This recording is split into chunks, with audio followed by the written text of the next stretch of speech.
Oi, tudo bem? Esse é o Greg. Esse é o Luca. É que Gabriel, né? Lindo e tá solteiro. Ele também tá solteiro, maravilhoso. E ele é o apresentador do Coisa de Clayton, o Luca Pumes. Sigam ele no Instagram, gurizada, @rapumes. Aproveita. Fala que eu tô solteiro, eu já sofri muito assédio. Não dá pra falar que ele tá solteiro, mano. Porque, Amanhã não vai dar pra assim, ó. E aí, pessoal, tudo bem? Esse é o Greg. Esse é o Luca. E a gente é do Coisa de Clayton e a gente tá aqui no Prédio 11 pra falar sobre... O nosso programa, Coisa de Clayton. E vem com a gente que vocês não vão se arrepender, viu?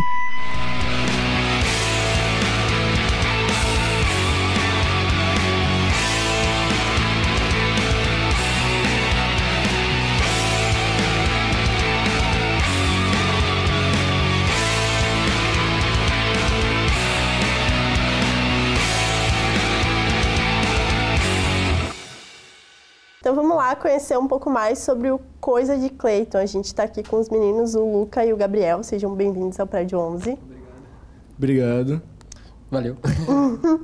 Então, o programa foi resenhado recentemente como um talk show que tenta atingir um pouco uma realidade que é massivamente branca. Vocês acham que isso resume mesmo a ideia de vocês? Em primeiro lugar, é um prazer estar aqui. Muito obrigado pelo convite. Basicamente é isso, sabe?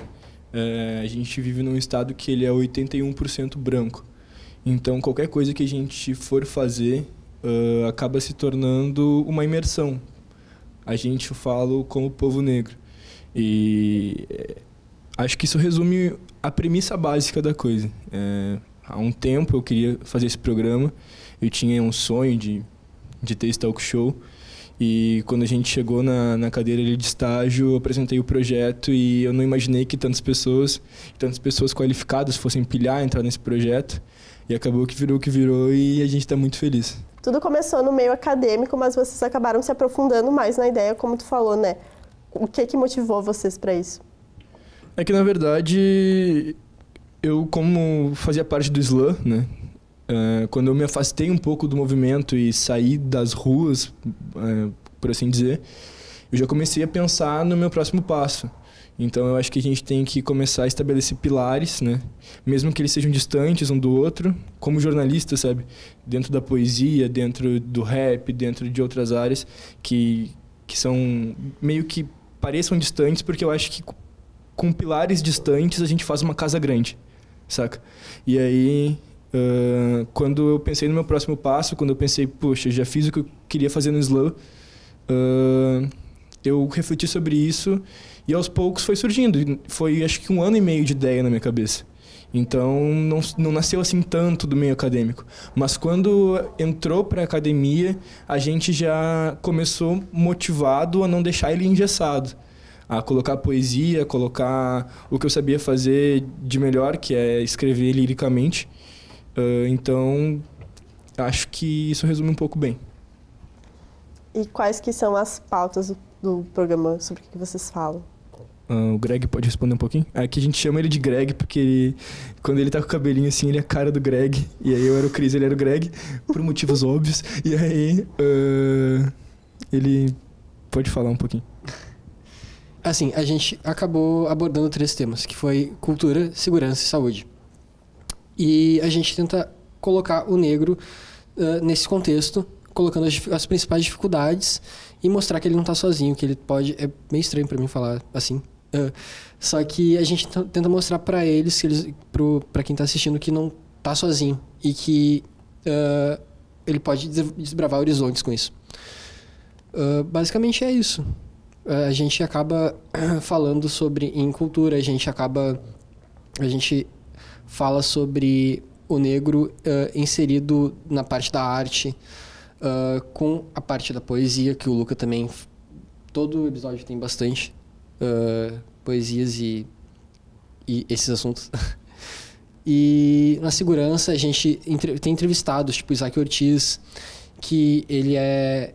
Como é que é o nome do cargo dele mesmo? Ele é presidente do sindicato dos escrivães da Polícia Civil. E daí o objetivo é mostrar que o negro ele pode ascender, ele pode crescer dentro do contexto social majoritário branco e falar sobre esses temas. São temas bem importantes, né? Não sei se tu queria complementar. Só pra complementar, não, sim, são temas, tipo, muito importantes e que meio que são dedo na ferida, sabe? Também a gente entrevistou o Dago da Costa, o Major Dagoberto, que ele foi, acho que é presidente do Central, né? Eu não lembro se esse é o cargo. O comandante geral lá do Presídio Central, ele que criou a ala lá das trans e dos gays e trans, né? Separou, que ele percebeu a necessidade. Um homem negro que está dentro da polícia e não tem esse viés autoritário que a gente está acostumado a ver na Polícia Militar, que o Presídio Central é comandado pela Polícia Militar hoje, né? Acho que é o único presídio do Brasil que é comandado por uma polícia, né? E isso é bem difícil, é um ambiente bem insalubre. Ele tava doente quando ele foi no programa por causa das más condições de trabalho lá. E isso é bem complicado. Então, tipo, a gente sempre tentou pegar negros de destaques na sua área para meio que justificar pro nosso telespectador que não é só negro, mas que, tipo, pro negro que ele, tipo, tem espelho, dá para seguir, dá para se moldar no espelho desses seres humanos maravilhosos que vocês estão vendo.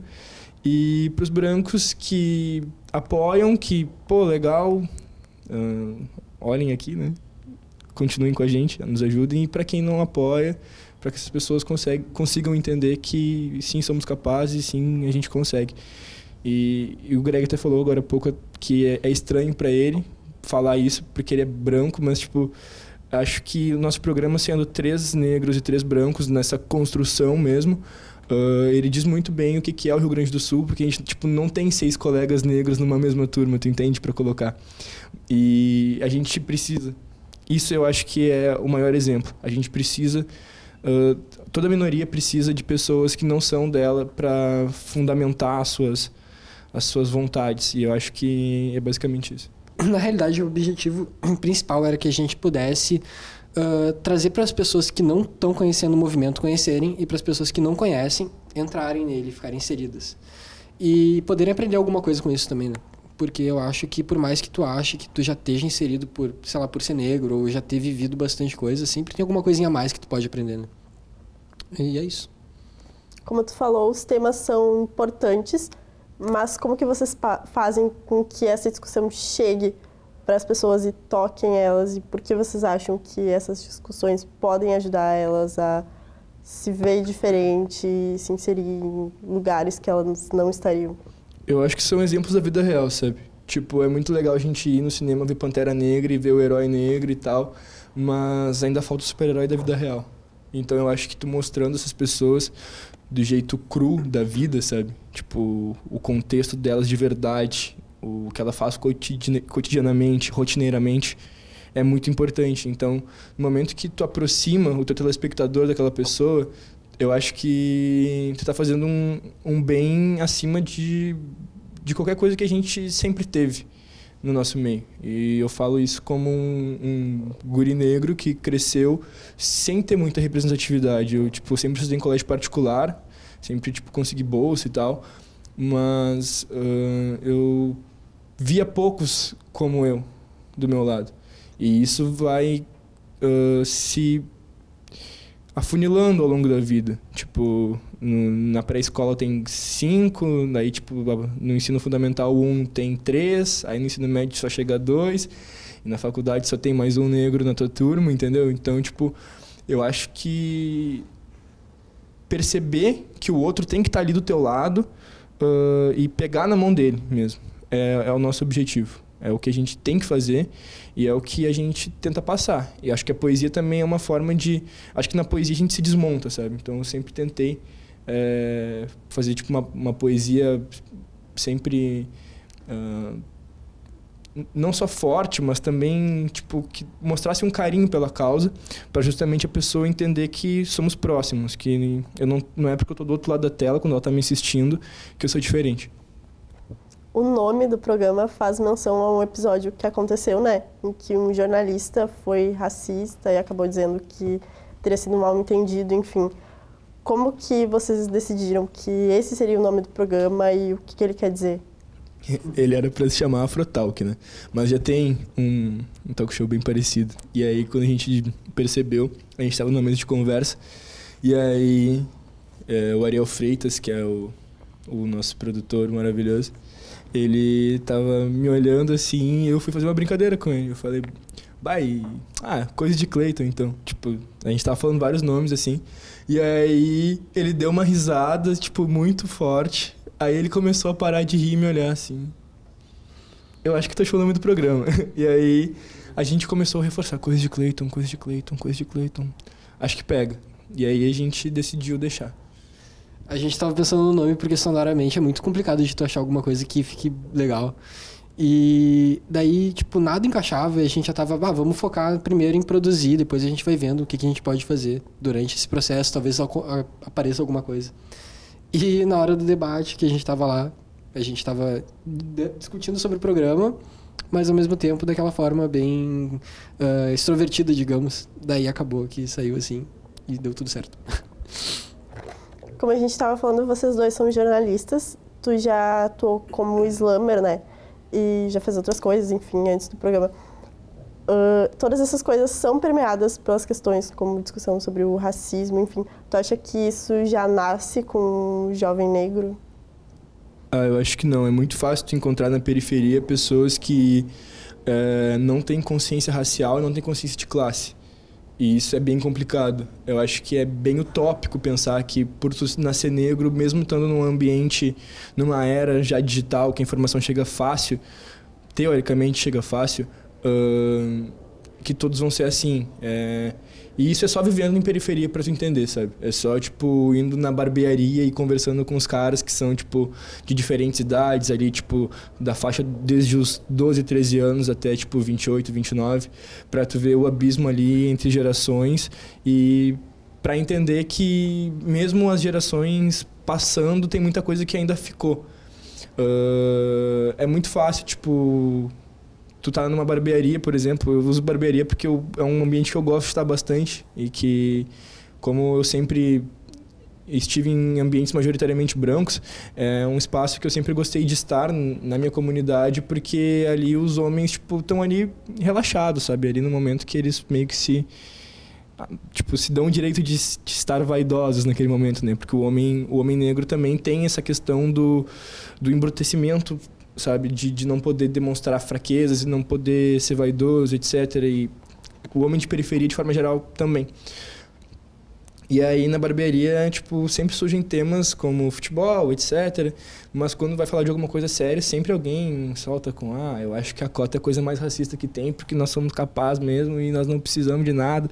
E eles acham que nós é burro, não sei o quê. Só que as pessoas não entendem muito bem o que é, não entendem o fundamento disso, não entendem de onde surge, de qual necessidade isso partiu. E isso é muito louco, sabe? Porque a informação tá aí. E aí, tipo, são pessoas, eu tenho 20, tu tem 20, tipo, a gente tem horas de diferença, né, um do outro. Ele é do dia 22 e eu sou do dia 23, e, tipo, de outubro. E aí, a gente tem esse negócio de... Eu e o Greg, principalmente, de ter vivido as coisas ao mesmo tempo. Tipo, tudo que eu falo, que eu vivi na minha vida, o Greg também viveu, tipo, na época dele. Porque, teoricamente, é a mesma época e mesma fase de vida. E aí, muitas vezes, a minha percepção das coisas de tal fato, olhando para trás, é muito diferente da dele, por eu ser negro e ele ser branco. Mas muitas são parecidas por nós dois termos vindo de ambientes periféricos. E isso é bem louco de pensar. Então tá, a gente vai para um rápido intervalo agora, mas antes disso, tu aí de casa vai ficar com as dicas da agenda. Eu nunca senti desapego por ninguém, com você experimentei, não resisti. Eu nunca senti desapego por ninguém, com você experimentei. Eu quero partilhar a vida boa.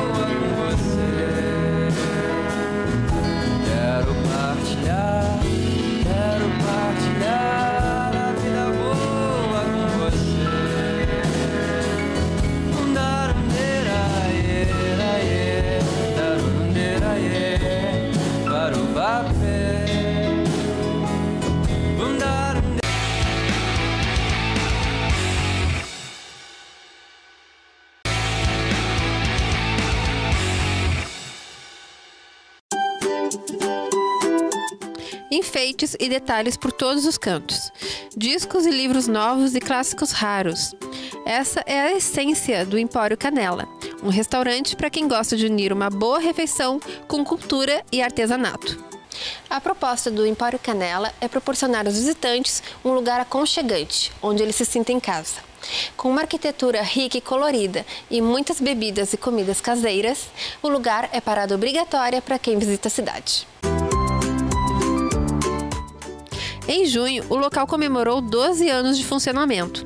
No início, o empório era menor, mas com o tempo ele cresceu e foi enriquecido com muito artesanato local da Serra Gaúcha, além do bistrô, cheio de opções gastronômicas. Cada peça do lugar tem uma história. Quem quiser saber, é só perguntar para um atendente. O lugar não é luxuoso, mas lembra muito uma casa do interior, ideal para ser visitada no inverno.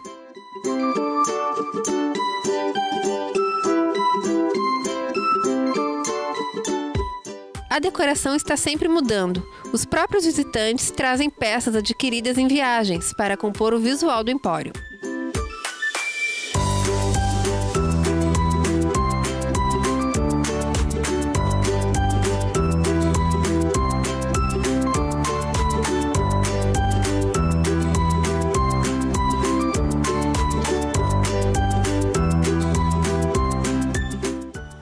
O Empório Canela fica na rua Felisberto Soares, número 258, bem pertinho da Catedral de Pedra. Vale a pena visitar o lugar.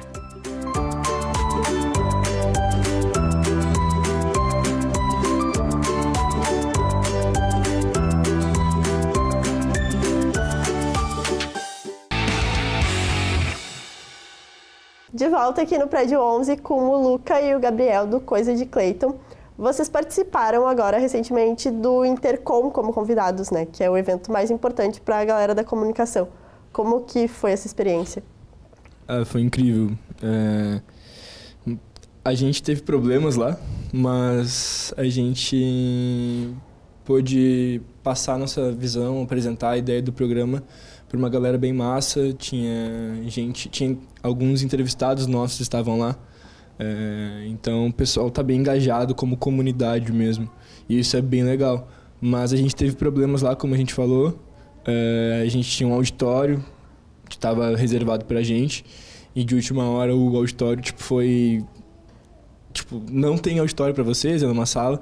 E aí a gente ficou meio num rolê de pensar, poxa, tá dando visibilidade pra gente, e ao mesmo tempo, na primeira chance de escantear, alguém escanteou a gente, sabe? Óbvio, a gente tava lá no Intercom de qualquer forma, sabe?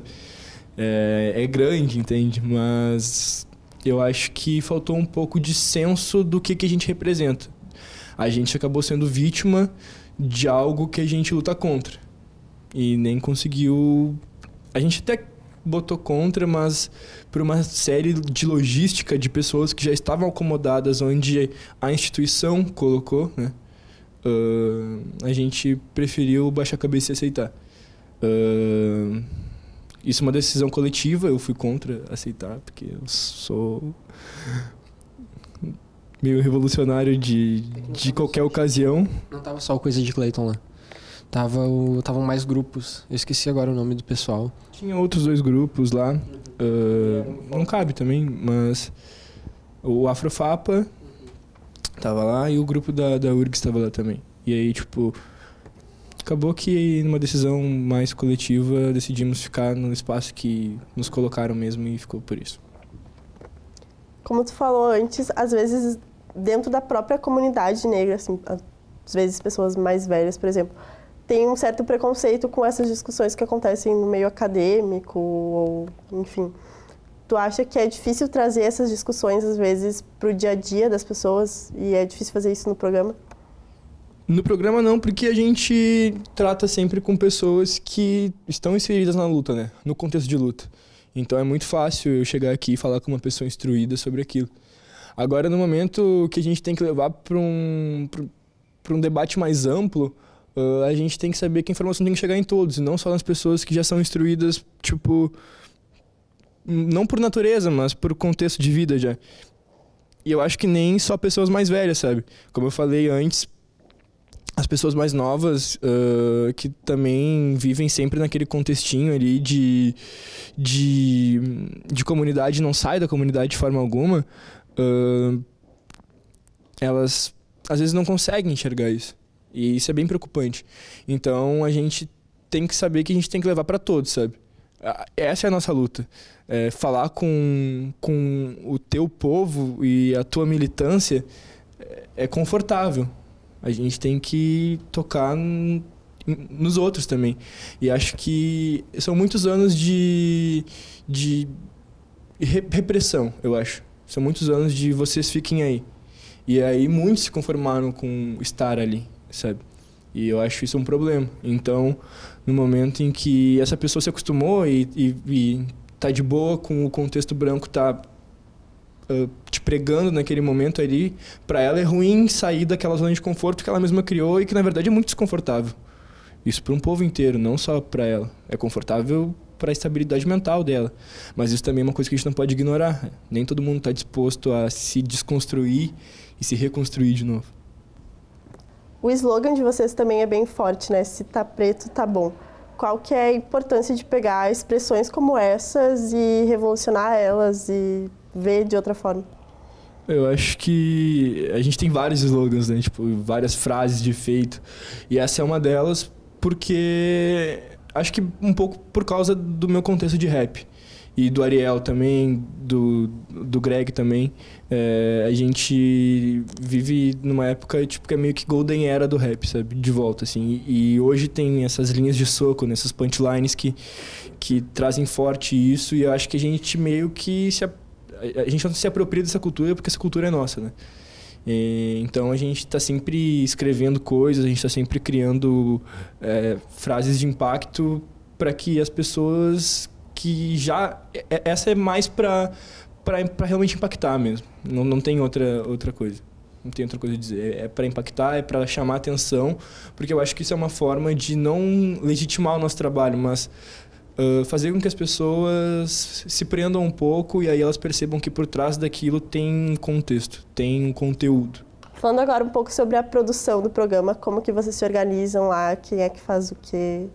Então, a gente tem a Estrela, esse lindo aqui, e eu sou produção, eu comecei servindo cafezinho como estagiário, não, tô brincando. Assim, eu arrumava as luzes e aí eu cuidava das câmeras. O JP, que é o João Pedro, também. E o Ariel também.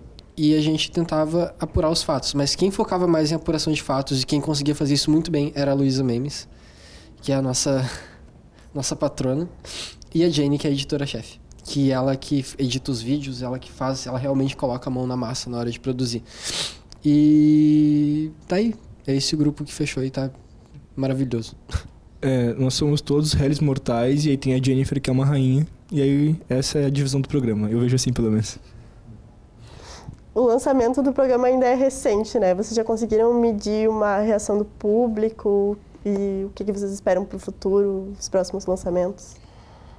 Olha, a gente recebe muita mensagem no direct do programa e eu no meu direct pessoal agradecendo. Isso é mato. Isso é, tipo, o que move a gente, pessoas dizendo... Muito obrigado por isso, isso é muito importante. Eu acho que o reconhecimento de uma pessoa já faz o nosso trabalho ser válido. E quando isso vai se repetindo, não importa se lá no YouTube vai ter 300 views, ou se vai ter 500 views, ou se vai ter 1 milhão de views. Se tocar nas pessoas e fazer com que elas se movam e passem a ser agentes da palavra, né? Que a gente quer disseminar a palavra, a tal da palavra, vocês vão ter que dar uma olhadinha lá, né? Pra saber o que é a palavra. E se a pessoa vira um agente da palavra, isso já está ótimo. Se uma pessoa virar, isso é maravilhoso. Então, quando as pessoas vêm agradecer, quando as pessoas vêm cobrar a gente, cadê o próximo? Cadê mais lançamento? No começo a gente criou o Insta para deixar tipo lá paradinho e aí as pessoas começaram a perguntar, cadê o programa? Como é que eu assisto? E a gente estava na fase de montar o programa. E aí isso já gerou uma responsabilidade na gente, tipo, as pessoas estão gerando expectativa, a gente tem que dar uma olhada, né, nisso aí. Uma das coisas que a gente discutiu bastante era se a gente começava a colocar algumas coisas dos episódios antes, ou depois, ou durante. E daí a gente estipulou que a gente ia colocar durante as gravações antes do lançamento. E até para atrair mais o público. E eu achei sensacional, porque tipo, antes mesmo do programa ser lançado, só pelos stories, pelas postagens no Instagram, as pessoas já reconheciam. A gente ia eu ia na Cidade Baixa, numa festa, e me reconheciam. Mas eu achava magnífico por ver que as pessoas realmente têm interesse em querer saber sobre isso, entendeu? E depois que o programa lançou, poder saber que as pessoas estão vendo e aprendendo, querendo absorver isso, eu acho maravilhoso. E sobre isso que ele falou, é muito engraçado, que, tipo, naquele dia no bar, lembra?